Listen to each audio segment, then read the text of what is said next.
ዘንዶን ያወጣል የሚልን ተረት የሚያስታውስ ነው። ምላሻቸውን እንደወረደ እንደሚከተለው እናቀርበዋለን።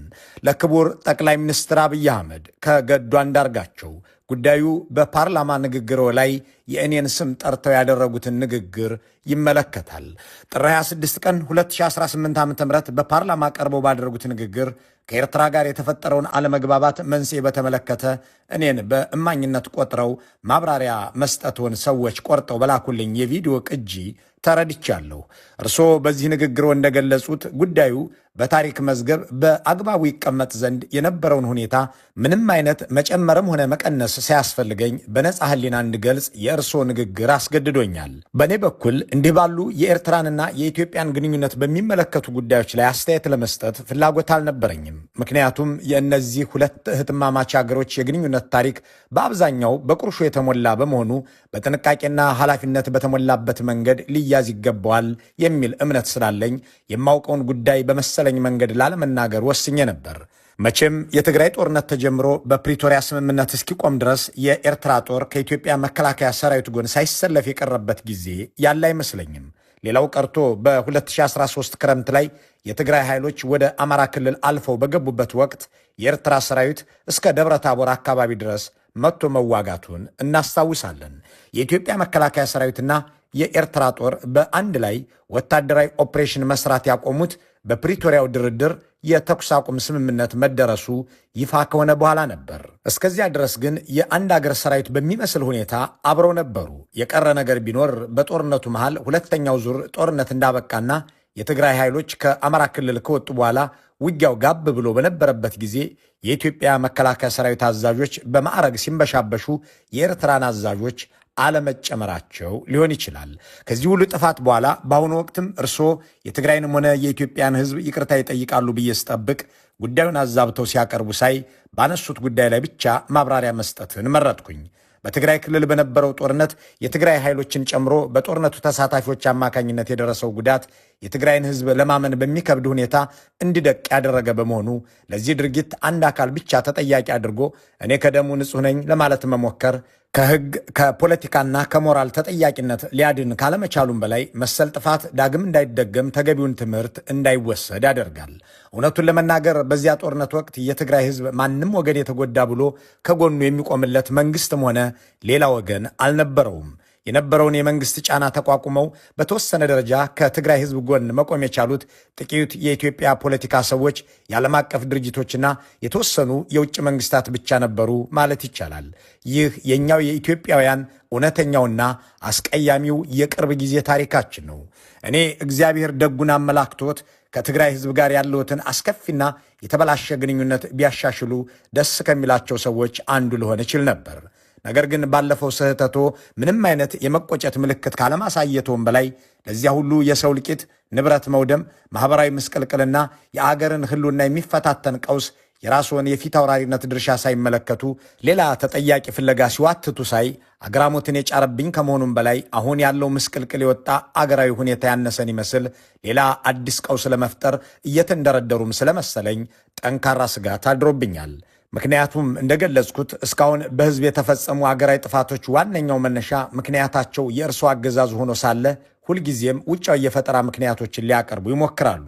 የትግራዩ ጦርነት፣ በአማራ ሕዝብ ላይ እየተፈጸመ ያለው ዘርፈ ብዙ ጥፋት፣ ማለቂያ የሌለው የኦሮሚያ ክልል ጦርነት፣ የቤኒሻንጉልና የቅርቡን የጋምቤላን ግጭት ጨምሮ በሌሎች የአገሪቱ አካባቢዎች ብዙ ጥፋቶችን ያስከተሉ አገራዊ ቀውሶች የተፈጠሩት በዋናነት በእርሶ አገዛዝ ደካማነትና ያለ ግጭትና ጦርነት በስልጣን ላይ መኖር አልችልም ከሚለው የተሳሳተ አሳቦ የተወለዱ ችግሮች ናቸው። ከላይ የተገለጸው አጠቃላይ ሁኔታ እንዳለ ሆኖ እርሶ በንግግሮ በገለጹት መሰረት እኔ የእርሶ ልዑክ ሆኜ ወደ ኤርትራ መሄዴን በተመለከተ የነበሩ ጥሬ ሐቆችን ወደ ማብራራቱ ልግባ። በመጀመሪያ ደረጃ የትግራይ ጦርነት ከተጀመረ በኋላ እኔ የውጭ ጉዳይ ሚኒስትር እንደነበርኩና በትግራይ ሕዝብ ላይ የተፈጸመውን ወንጀል በተመለከተ መልእክተኛው ሆኜ ወደ ኤርትራ ተልኬ እንደነበር በፓርላማ ንግግሩ የገለጹት ሙሉ በሙሉ ሐሰት ነው። ይህ የለየለት ቅጥፈት መሆኑን እኔ ብቻ ሳልሆን እርስዎም ቢሆኑ የመዋሸት ሱስ ሆኖቦት ካልሆነና በአዲስ መልክ ሊያስፈጽሙት ላቀዱት የጥፋት ፕሮጀክት ሕዝብን አወናብዶ ለማነሳሳት ያግዘኛል ብለው ካላሰቡ በቀር ሁለቱም ጉዳዮች ለማንኛውም የኢትዮጵያን ፖለቲካ ለሚከታተል ሰው ሁሉ ግልጽ ነው። እኔ ከውጭ ጉዳይ ሚኒስትርነት የተነሳሁት የትግራዩ ጦርነት በተጀመረ ማግስት ማለትም ከጥቅምት 25 2013 ጀምሮ ነው። መቼም ይህንን ጉዳይ ይዘነጉታል ተብሎ አይጠረጠርም። አሁንም ሌላ በህዝብና በአገር ላይ ለመፈጸም የሚያውጠነጥኑት የጥፋት አሻጥር ኖሮ ለማምታታት የሚጠቀሙበት ነገር ከሌለ በስተቀር የእኔ የውጭ ጉዳይ ሚኒስትርነትና ወደ ኤርትራ መሄድ የማይገናኙ ጉዳዮች ናቸው። የአቶ ገዱ አንዳርጋቸው ማብራሪያ ቀጥሏል። በእርግጥም እሳቸው እንዳሉት ነው። ከውጭ ጉዳይ ሚኒስትርነት የተነሱት ጥቅምት 24 2013 የተጀመረው የትግራይ ጦርነት 24 ሰዓት ሳይሞላው ነው። ይህ በምስሉ ላይ የሚታየውና ዛሬም በውጭ ጉዳይ ሚኒስቴር ገጽ ላይ የሚገኘው መረጃ የሚያመለክተው ከጥቅምት 25 2013 ዓ.ም ጀምሮ ደመቀ መኮንን በእሳቸው ምትክ መሾማቸውን ነው። እናም የጠቅላይ ሚኒስትሩ ቅጥፈት ይህ ብቻ እንዳልሆነ የሚጠቁመው የአቶ ገዱ ማብራሪያ ሲቀጥል ኤርትራ ላኳቸው፣ ህዝቤን አታጎሳቁሉ በሉልኝ አልኳቸው የሚለውን ክፍል ወደሚያበራራበት ነጥብ ያልፋል። የላኳቸው የትግራይን ህዝቤን አታጎሳቁሉ፣ ሀብቱን አትዝረፉ፣ ጸቡ ከቲፒኤልኤፍ እንጂ ከትግራይ ህዝብ አይደለም የሚል ነው። ይህንን የተከተለው የአቶ ገዱ መግለጫ እንዲህ ይላል። ከትግራዩ ጦርነት ጋር ተያይዞ በህዝብ ላይ የደረሰውን ከፍተኛ ጉዳት በተመለከተ እርስዎ ህዝቤን አታጎሳቁሉ የሚል መልእክት አስይዘው እኔን ወደ ኤርትራ የላኩኝ መሆኑን እንዳረጋግጥ ምስክርነት ጠርተውኛል። ክቡር ጠቅላይ ሚኒስትር፣ እዚህ ላይም ትልቅ ስህተት ፈጽመዋል። እኔ የማውቀው ሀቅ ከዚህ የተለየ በመሆኑ በዚህ ረገድ ጥሩ ምስክር ልሆነዎት አልችልም። እንደ እርስዎ ከእውነት ጋር የተጣላ ሌላ ምስክር ቢፈልጉ ይሻለዎታል። እኔ ስለ ትግራይ ህዝብ ያለዎትን አመለካከት እንድናገር ከፈለጉ የማውቀው እውነት እርስዎ ከተናገሩት በእጅጉ የተለየ ነው። በእውነቱ ለመናገር በዚያን ወቅት የምር ከሚያስቆጣዎትና ሌሎችን እንደ ጠላት እንዲያዩ ከሚያደርጉት ጉዳዮች ውስጥ አንዱና ምናልባትም ዋነኛው የትግራይን ህዝብ መበደል ማንሳት ነበር። ለእኔው ለራሴ ያሉኝን ላስታውሶት። በ3 ሳምንት ውጊያ የህወሓትን ኃይል ሰባብረን መቀሌን ተቆጣጥረናል የሚለውን ደስታ ለማብሰር በተጠራው የሥራ አስፈጻሚ ኮሚቴ ስብሰባ ላይ የነበረን የግምገማ ሐሳብ መሠረት በማድረግ አንድ ሐሳብ አንስቼ ነበር። ቀርቦ የነበረው ግምገማ የትግራይ ህዝብ በሰሜን ዕዝ ላይ የተፈጸመው ጥቃትም ሆነ በመከላከያ የተወሰደው የአጸፋ እርምጃ ዱብዳ ሆኖበት ከማንም ወገን ሳይሰለፍ ባይተዋር ሆኖ ጦርነቱን በገለልተኛነት ይመለከት ነበር የሚል ነበር። እኔም በዚሁ የግምገማ ሐሳብ ላይ በመመርኮዝ ህዝቡ እንዲረጋጋ፣ ስርዓት አልበኝነት እንዳይፈጠር፣ ወታደሩ በአሸናፊነትና በበቀል መንፈስ ህዝብ እንዳያንገላታ ጥንቃቄ መደረግ አለበት፣ ቶሎ ብሎ የሲቪል አስተዳደር እንዲቋቋምና በራሱ ልጆች እንዲተዳደር መደረግም ይኖርበታል፣ በደል የሚደርስበት ከሆነ ህወሓትን ሊናፍቅና እንደገና ሊያጠናክር ይችላል የሚል ስጋት አዘል አስተያየት አቀረቡ። እርስዎም በመድረኩ ላይ ያነሳሁትን ሐሳብ በአዎንታ ተመልክተው አለፉት። መድረኩ ተጠናቆ ከስብሰባ አዳራሽ እንደወጣን ግን ለብቻ የጠርተውኝ የነገሩኝንና ስለ ትግራይ ህዝብ ያለዎትን አመለካከት በትክክል የሚያሳየውን አስተያየትዎን ላስታውሶት። እንዲህ ነበር ያሉኝ። ትግራዮች ከእንግዲህ ከደረሰባቸው ሽንፈት አገግመው ጠንክረው ሊወጡ ይችላሉ ብለህ አታስብ። እንዳይነሱ አድርገን ሰብረናቸዋል። ብዙ ሰው የትግራይ ህዝብ ይለኛል። የትግራይ ህዝብ ከማን ይበልጣል? እንዳይነሳ አድርገን አድቅቀነዋል። በቀጣይም ይበልጥ እናደቀዋለን።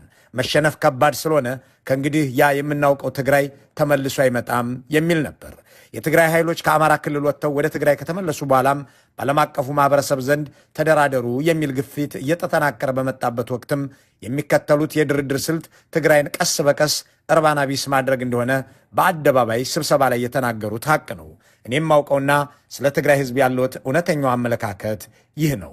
ከፓርላማ ንግግሮ ትንሽ እውነታነት ያለው የእኔ ወደ ኤርትራ መሄድ ነው። ቀኑን በትክክል ለማስታወስ ባልችልም ጥር መጀመሪያ አካባቢ 2013 ዓ.ም ላይ አንድ የውጭ ጉዳይ መስሪያ ቤት ባለስልጣን ይዤ የእርሶን መልእክት ለፕሬዚዳንት ኢሳያስ አፈወርቂ እንዳደርስ ልከውኝ በማግስቱ አስመራ ደርሼ ተመልሻለሁ። የመልእክቱ ጭብጥም በሚከተሉት 3 ጉዳዮች ላይ ያተኮረ ነበር። እነሱም አንደኛ፣ በወያኔ ላይ በጋራ በወሰድነው የተቀናጀ ኦፕሬሽን ለድል በመብቃታችን የእንኳን ደስ አለህ የደስታ መግለጫ ለፕሬዚዳንት ኢሳያስ ማስተላለፍ። ሁለተኛ፣ የኢትዮጵያ መከላከያ ሰራዊት አካል የሆነው የሰሜን ዕዝ ጥቃት በደረሰበት ወቅት ሰራዊቱን ተቀብለው ላደረጉለት እንክብካቤና ኋላም ለመልሶ ማጥቃት እንዲዘጋጅ ላደረጉልን ወንድማዊ ድጋፍ ለኤርትራ መንግስትና ህዝብ ምስጋና ማቅረብ። ሶስተኛ፣ አንዳንድ የወያኔ ደጋፊዎችና የኢትዮጵያና የኤርትራን መልካም ግንኙነት የማይፈልጉ የውጭ ኃይሎች በተለያዩ ዓለም አቀፍ ድርጅቶችና ሚዲያዎች አማካኝነት ከሰብአዊ መብት ጥሰት ጋር በተያያዘ ሰፊ የስም ማጥፋት ዘመቻ ከፍተውብናል። ይህ ነገር ውሎ አድሮ በሁለታችንም ላይ ጣጣ ሊያመጣብን ስለሚችል የጋራ ጥንቃቄ ልናደርግ ይገባል የሚሉ መልእክቶች ነበሩ። ለፕሬዚዳንቱ የሚቀርቡትን እነዚህን መልእክቶች ከገለጹልኝ በኋላ በእኔ በኩል እንዲጨመር አንድ ጥያቄ አንስቼልዎት ነበር። ይኸውም ጦርነቱ መጠናቀቁን በይፋ ለሕዝብ ተናግረናል።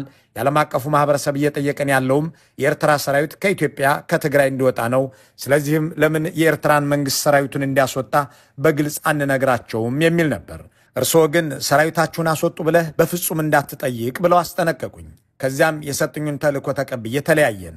ከዚህ ውጪ የትግራይን ሕዝብ በተመለከተ ያነሱልኝም ሆነ የሰጡኝ ምንም አይነት መልእክት አልነበረም። በወቅቱ የእርስዎ ጭንቀት የተከፈተብን የሰብአዊ መብት ጥሰት ክስ ሊያስከትልብን የሚችለው ጣጣ ነው እንጂ የትግራይ ሕዝብ ላይ የደረሰው መከራ በፍጹም አጀንዳዎት አልነበረም። በማግስቱ በተዘጋጀልን አነስተኛ የኮንትራት አውሮፕላን ተሳፍረን አስመራ ደረስን። የኤርትራ ባለሥልጣናት በአስመራ ኤርፖርት ተገኝተው ከተቀበሉን በኋላ ፕሬዚዳንት ኢሳያስ ወደሚገኙበት ቦታ ወስደውን ለፕሬዚዳንቱ የያዝነውን መልእክት አቀረብን። በያዝነው መልእክት ላይ ምንም ያወዛገበን ነገር አልነበረም።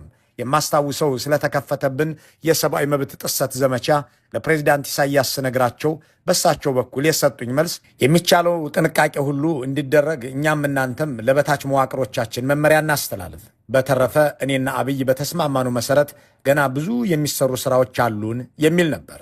በሁለቱ መሪዎች አለ ስለሚባለው ስምምነት የማውቀው ነገር የሌለ ቢሆንም ውይይታችንን በሙሉ መግባባት ፈጽመን ወደ አገራችን ተመለስን። አዲስ አበባ በተመለስኩ በማግስቱ ለእርስዎ ስልክ ደውዬ ከፕሬዚዳንት ኢሳያስ ጋር ስለነበረን በጎ ውይይትና የሰብአዊ መብት ክሱን በተመለከተ ሁላችንም አስፈላጊውን ጥንቃቄ ማድረግ አለብን ማለታቸውን ሪፖርት አቅርቤልዎት የስልክ ንግግራችን ተቋጨ። እኔ የማውቀው እውነታ ይህ ነው በማለት አቶ ገዱ አንዳርጋቸው በጽሑፍ ያጋሩትን መግለጫ አጠናቀዋል።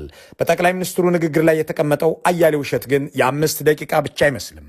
ለምሳሌ መቀሌ ከመግባታችን በፊት ገዱንና ሌሎችን ወደ ኤርትራ ልኬያለሁ ያሉበትን ምክንያት ከ5 ዓመት በፊት የተናገሩትና ማክሰኞ ዕለት የተናገሩትም እንዲሁ የአስመራንና የአዲስ አበባን ያህል የተራራቀ ነው። በ2013 የተናገሩት መቀሌ ከመግባት የዘገየ ነው፣ የራሳችን ሰራዊት መቀሌ